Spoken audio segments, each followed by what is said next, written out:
Doctora Povedano, Mónica Povedano, buenos días. Hola, buenos días, ¿qué tal? Buenos días, doctora. Encantado de charlar con usted unos minutos, aunque el tema, digamos que lamentablemente no es muy agradable, ¿verdad? Hablar de una patología como el caso de la ELA, que hoy por hoy no tiene cura, no tiene curación. No, desde luego es una enfermedad que, como bien decía usted en la introducción, compleja, y es una enfermedad que a día de hoy, como otras enfermedades neurodegenerativas, pues tiene un mal pronóstico, acorta la esperanza de vida del paciente y sin un tratamiento curativo. Bien, esta es la realidad, cruda, dura y triste realidad, pero a partir de esta realidad vamos a hablar de lo que puede hacer, digamos, la ciencia, de lo que puede hacer la genética en la práctica, pues para paliar en la medida de lo posible la progresión de esta enfermedad y sobre todo dentro insisto, de las posibilidades que tenemos, actuar precozmente. Y en ese sentido, si le parece, antes de entrar más a fondo en el tema, vamos a explicar un poco más, con más detalle, las características de esta patología. ¿Qué es la ELA? ¿Qué es la esclerosis lateral amiotrófica? Bueno, la ELA es una enfermedad que se caracteriza pues por la muerte de las neuronas motoras, ¿no? Y las neuronas motoras están localizadas a nivel del cerebro y a nivel de la médula espinal.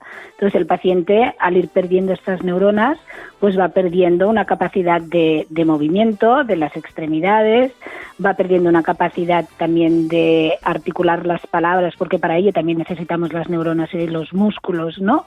Así como la capacidad de deglutir. Llega a dar una afectación respiratoria y entonces ahí es donde nosotros ya la gravedad de la enfermedad es importante porque el paciente es incapaz de respirar por sí solo porque los músculos respiratorios le fallan.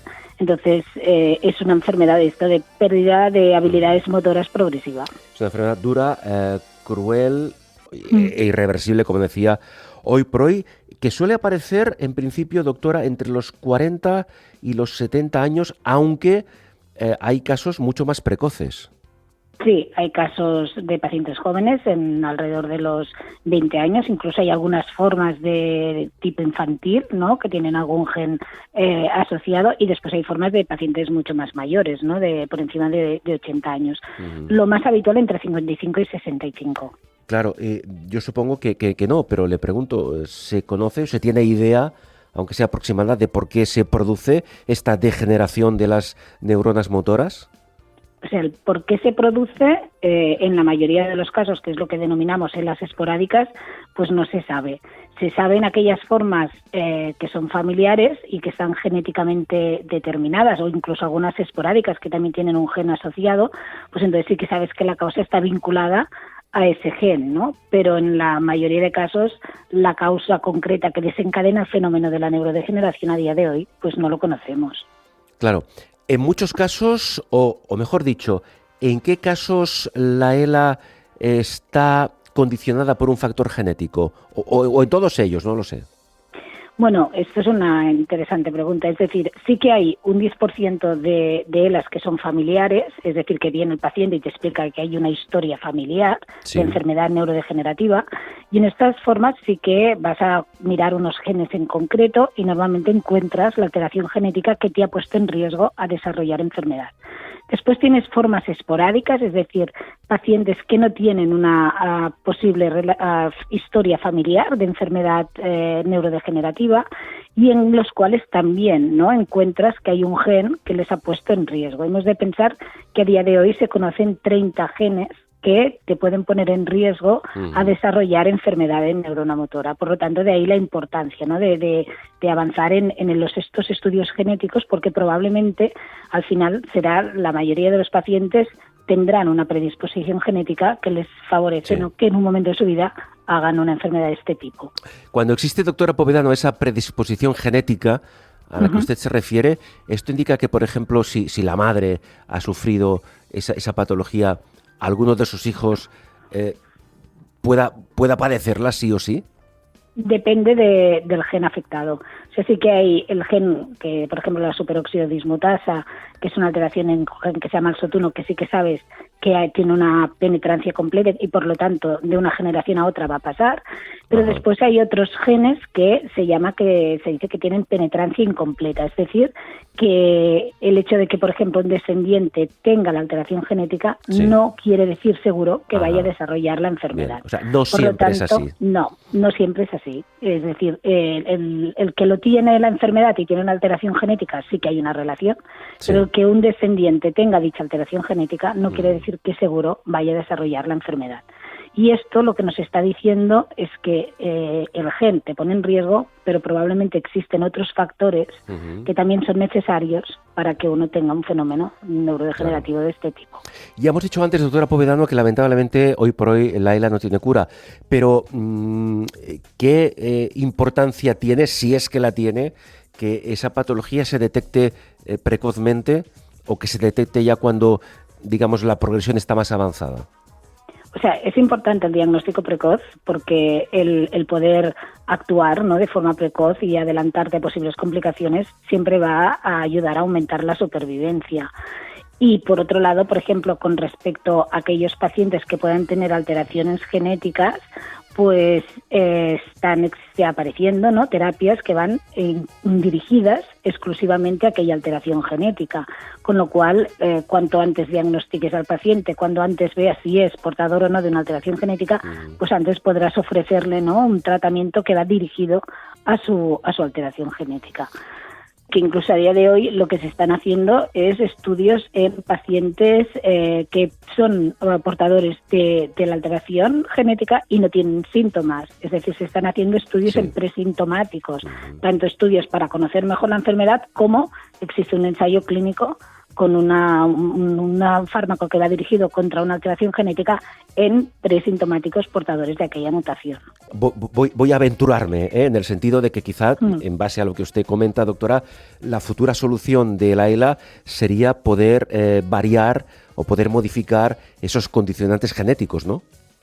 Sí, en aquellos pacientes que tienen esta alteraciones genéticas, las dianas terapéuticas van en ese sentido. Hoy en día tenemos pues para SOT1, para C9, para taxina 2, ensayos clínicos para intentar pues actuar directamente sobre el gen.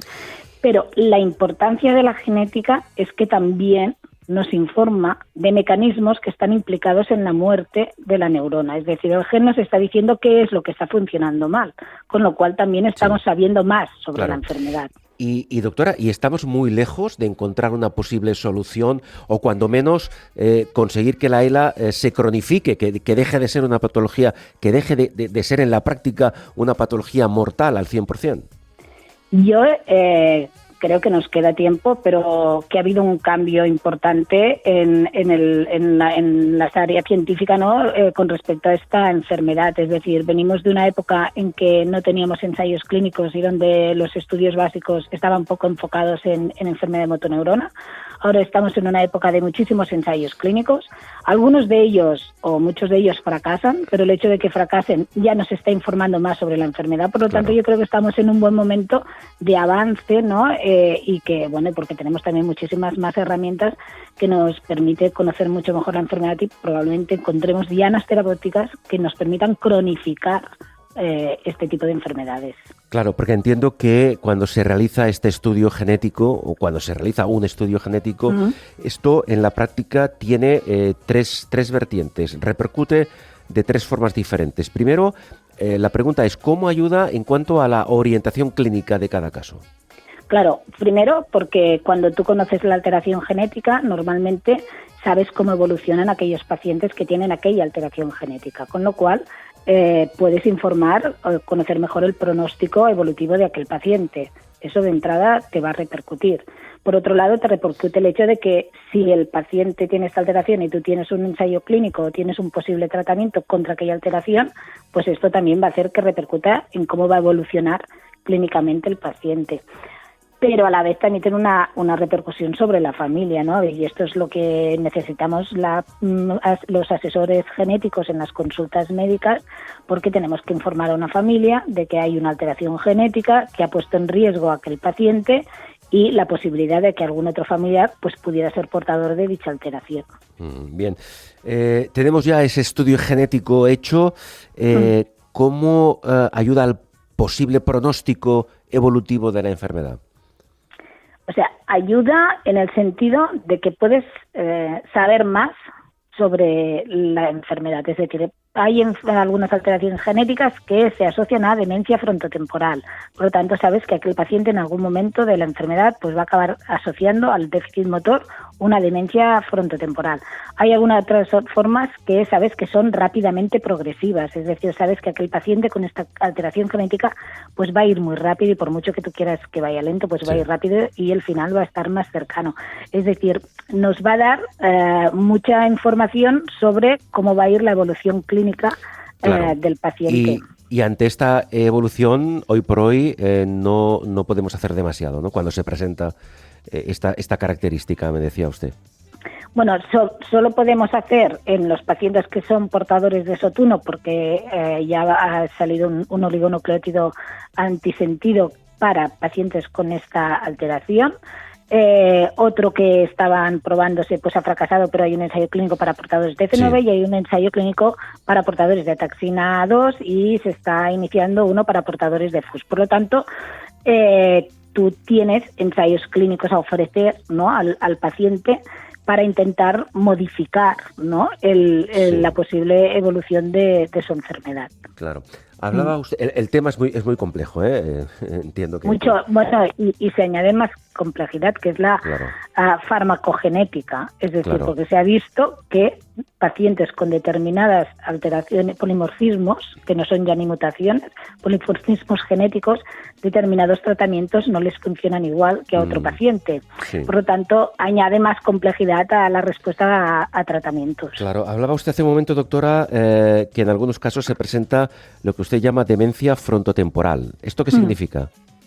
Pues que el paciente con ELA, pues un paciente que no tiene deterioro cognitivo, que no está demenciado, pues hay un grupo de pacientes que sí que acaban haciendo una demencia, no tipo Alzheimer, sino es una demencia de las áreas frontales, que se caracteriza pues por alteración de la conducta, sobre todo, bueno, apatía, alteraciones del lenguaje. Es un tipo de demencia diferente, sobre todo de área conductual, es decir, el paciente está totalmente desinhibido, él tiene una conducta inapropiada, ¿no?, que a la familia le llama la atención y que cuando tú lo valoras, pues ves claramente, y esto es un factor de mal pronóstico de la enfermedad.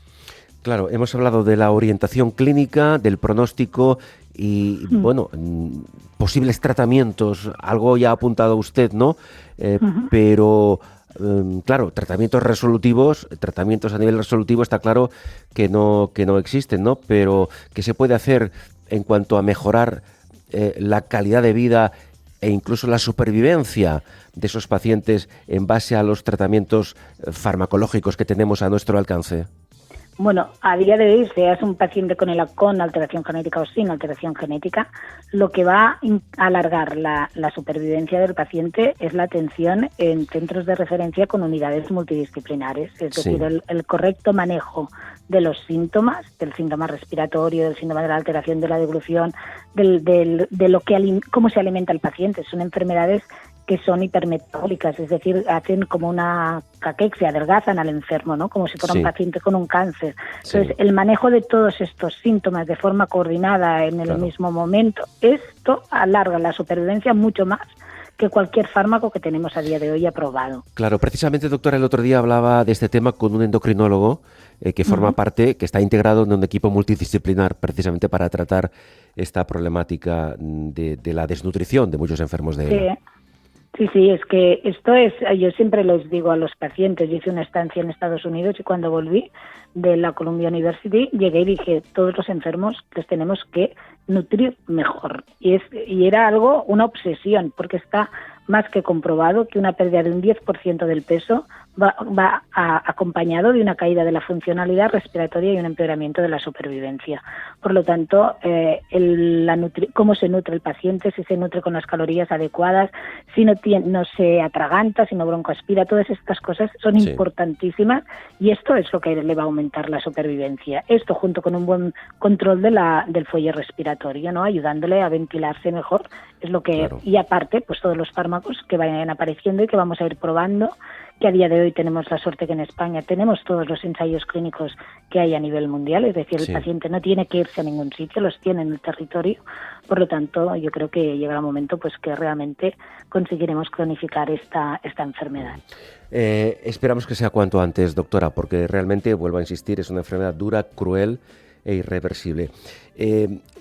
Una última pregunta difícil y complicada. ¿Qué priorizamos, supervivencia o calidad de vida? Bueno, es muy complicada porque no me la tendría que hacer a mí, la tendría que hacer a un paciente. Claro. Le hago la pregunta a usted, que ya sé que es complicado desde el punto de vista clínico. Usted como neuróloga, ¿qué percepción tiene? Porque usted trata a pacientes efectivamente con ELA y desde su experiencia, ¿usted cómo valora? ¿Hay que priorizar la supervivencia en detrimento a veces de la calidad de vida o al revés, o incluso ambas cosas, intentar encontrar un equilibrio? Yo creo que hay que encontrar un equilibrio, es decir, tú has de conseguir como profesional pues aumentar la supervivencia del paciente con calidad de vida y sobre todo con un concepto que nosotros evaluamos en los pacientes en nuestro hospital, que era la dignidad de vida. Es decir, el paciente debe tener una vida digna y la vida digna pasa por el hecho de que el paciente sea el que controla pues su propia vida, su enfermedad, su toma de decisiones, y es cuando dice, mi vida es digna, todo y que estoy en una silla de ruedas, ventilado 24 horas y me alimento a través de una sonda directamente al estómago, pero quiero seguir viviendo. Entonces, hemos de ir, tanto los clínicos como los pacientes de la mano, luchando por una buena supervivencia con dignidad y con calidad. Y seguramente, doctora, insisto, vuelvo a hacer referencia a usted a nivel personal como neuróloga, que trata a estos pacientes, estas personas, esos pacientes afectados de ELA, seguramente nos dan cada día grandes lecciones de vida, ¿no? Bueno, a mí a veces los compañeros me dicen, ¿y cómo puedes seguir viendo estos pacientes? Digo, porque es un aprendizaje constante. Es decir, aprendes realmente pues a valorar, ¿no? Y estableces una relación con el paciente donde hay muchas conversaciones, porque son muchos temas que se han de decidir y situaciones de final de vida, y has de, pues hablarlo con el paciente y con la familia. Y es un aprendizaje constante y un aprendizaje de valorar realmente lo que tenemos, ¿no? Y de lo que es prioritario y lo que no es prioritario. Pues doctora Povedano, realmente deseamos que cuanto antes se encuentre, si no una solución, como decíamos hace unos momentos, pues que se pueda llegar a cronificar esta enfermedad y que se mejore al máximo la supervivencia y la calidad de vida de esos pacientes, y quiero felicitarla por la gran labor que hacen ustedes dentro del servicio de neurología. Muchísimas gracias, doctora. No, hombre, gracias a ustedes también por toda la difusión y el apoyo que nos están dando. Muchas gracias. Un abrazo. La doctora Mónica Povedano, jefe de sección del Servicio de Neurología del Hospital Universitario de Bellvitge.